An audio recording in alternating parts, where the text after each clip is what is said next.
Welcome to Turiya Communications. This is Tinanjali Datta. Along with me, I have Dipshita Chaudhary.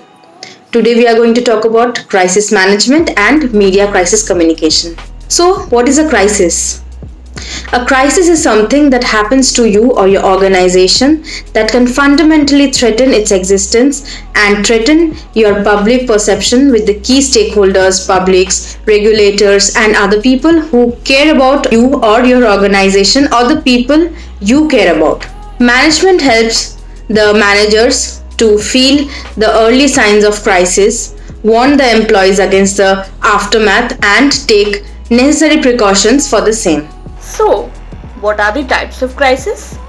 Number 1, natural crisis such as tornadoes, hurricanes, earthquakes, flood, etc. Number 2, technological crisis such as breakdown of a machine, a corrupted software. Number 3, crisis of organizational misdeed. Such crises happen when management takes certain decisions knowing the harmful consequences of the same towards the stakeholders and the external parties. Crises of skewed management values arise when management supports short-term growth plans and ignore the broader aspects or issues. Crisis of deception arises when management purposely tampers data and information. Crisis of management misconduct includes taking bribes or passing on confidential information. Confrontation crisis includes lack of coordination, ineffective communication, and internal disputes. Crisis due to workplace violence such as beating an employee or harassing a superior can also occur. Crises of male violence include acts like kidnapping a company's official or spreading false rumors about the company. Other crises may include bankruptcy, sudden crisis, or a smoldering crisis which was ignored in the beginning. Next, we move on to crisis management models. The first one, structural function system theory. According to structural functions system theory, communication plays a pivotal role in crisis management. Correct flow of information across all hierarchies is essential. Transparency must be maintained at all levels. Management must effectively communicate with the employees and provide them the necessary information at the time of crisis. Ignoring people does not help, instead makes situation worse. Superiors must be in regular touch with the subordinates. Leaders must take charge and ask the employees to give their best. The second crisis management model that we are going to talk about was proposed by Gonzalez Herrero and Pratt. It identified three different stages of crisis management. Number 1, diagnose a crisis. The first stage involves detecting the early indicators of crisis. The role of a manager is to know what is happening around him. One should not ignore the alarming signals of crisis but take necessary actions to prevent it. Take initiatives on your own. Second, planning. Once a crisis is being detected, crisis management team must immediately jump into action. Ask the employees not to panic, devise relevant strategies to avoid an emergency situation. Sit and discuss with the related members to come out with a solution which would work best at the time of the crisis. It is essential to take quick decisions. One needs to be alert and, most importantly, patient. Make sure your facts and figures are correct. Don't rely on mere guessworks and assumptions. It will cost you later. And the third stage, employee must adjust well to the new situation and changes for effective functioning of an organization in near future. It is important to analyze the cause which led to a crisis in the workplace. Mistakes should not be repeated and new plans and processes must be incorporated in the system. And the third model that we are going to talk about is diffusion of innovation theory. Diffusion of innovation theory proposed by Everett Rogers supports the sharing of information during emergency situations. As the name suggests, during crisis, each employee should think out of the box and come out with something innovative to overcome tough times. One should be ready with an alternative plan. Once an employee comes up with an innovative idea, he must not keep things to himself. Spread the idea amongst all employees and department. Effective communication is essential to pass on idea and information in its desired form.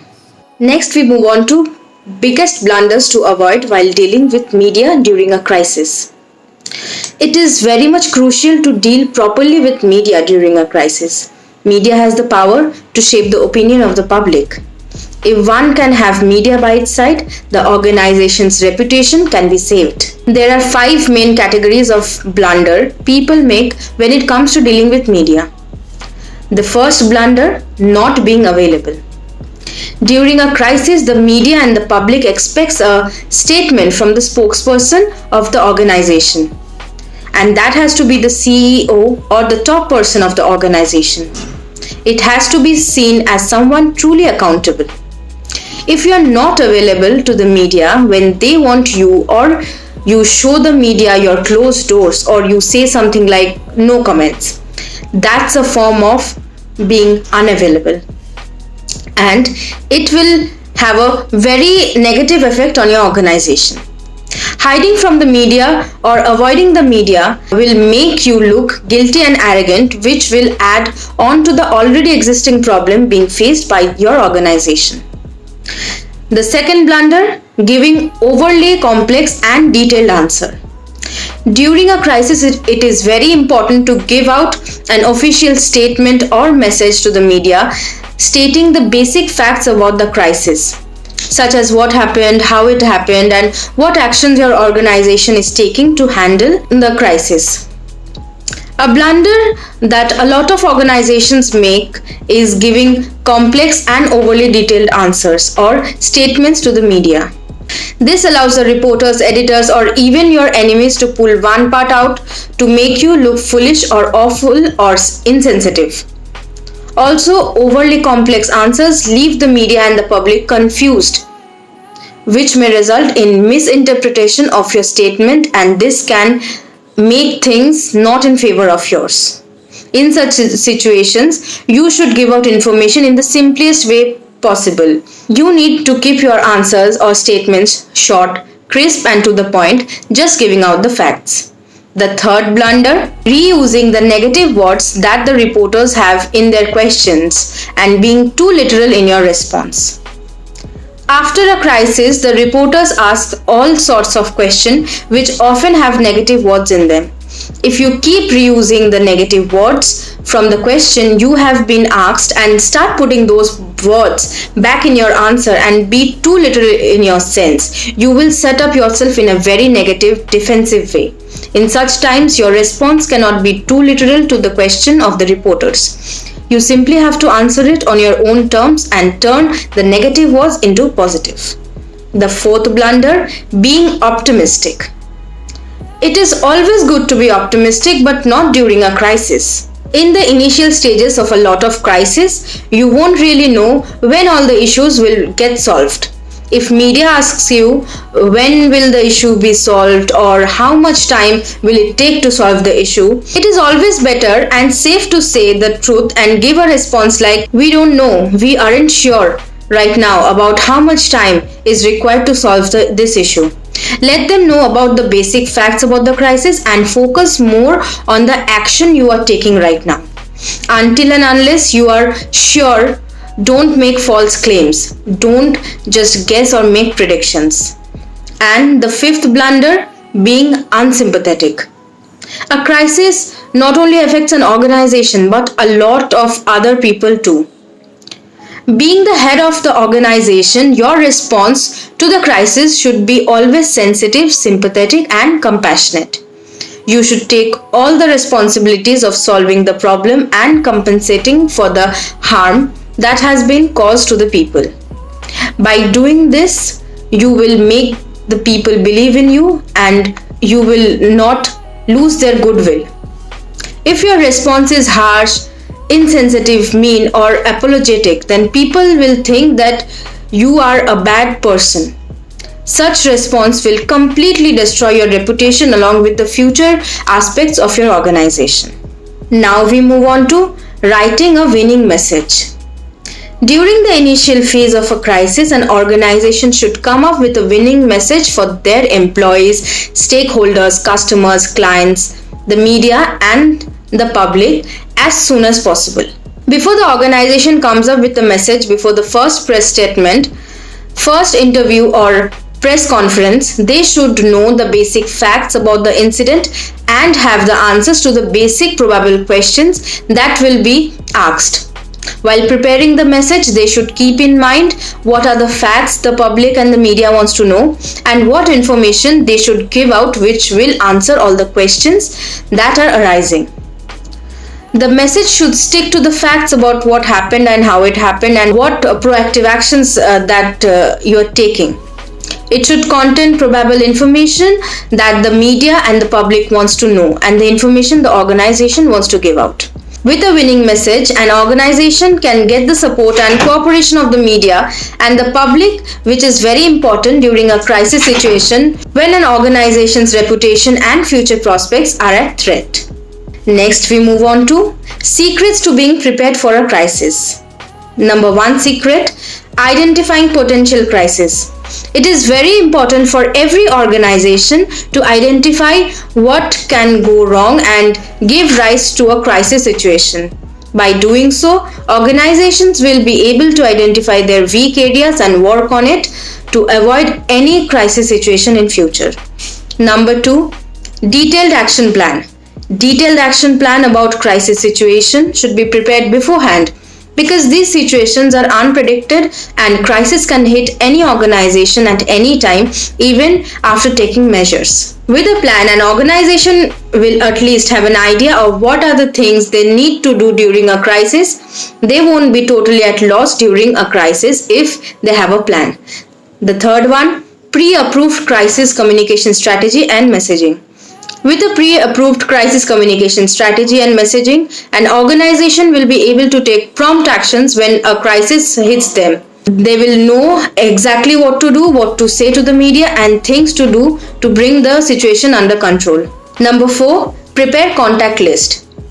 Having a thorough contact list beforehand of the people who can help them out solving the crisis and maintain their reputation will be time saving for the organization during a crisis as they will know exactly whom to contact and when. Let us now discover the way of overcoming a crisis. Number 1, gather correct and relevant information. One should not depend on mere guessworks and collect relevant and correct information during an emergency situation. Also, make sure to double check your information. Number 2, employees should adopt a positive attitude because a negative attitude never works in the time of a crisis. You have to give the audience the kind of confidence which is a reflection of the image of your company. So you have to be positive, you have to be smart, and you have to say whatever is required to be addressed. Also, do not disclose everything at first. That's why effective communication is very important. The leaders in a crisis management team have to appoint duties to every person and also ask them to work on the crisis and not to disclose everything about the company when a crisis strikes, because a journalist may twist the story according to their own interests if any sort of information which is not required is revealed to the media. The superiors in the company also have to sit with their employees and designate roles to everyone and talk and discuss about what to do. And most importantly, during a crisis, you have to be quick, you have to be patient, and you have to be smart while replying to the media or while making and maintaining a crisis strategy plan. Also, during a crisis, you have to be loyal to your company, and even when the crisis is not. You have to know as an employee that whenever a crisis strikes, that is the time to test your loyalty towards your company. So be loyal to your company work for managing and maintaining its reputation both online and offline. And lastly, keep reviewing your performances every day so that you are always prepared for a crisis, because prevention is better than cure. If you want to know more about crisis communication and crisis management, we at Turiya Communications are here to help you. Log on to our website www.turiyacommunications.com today.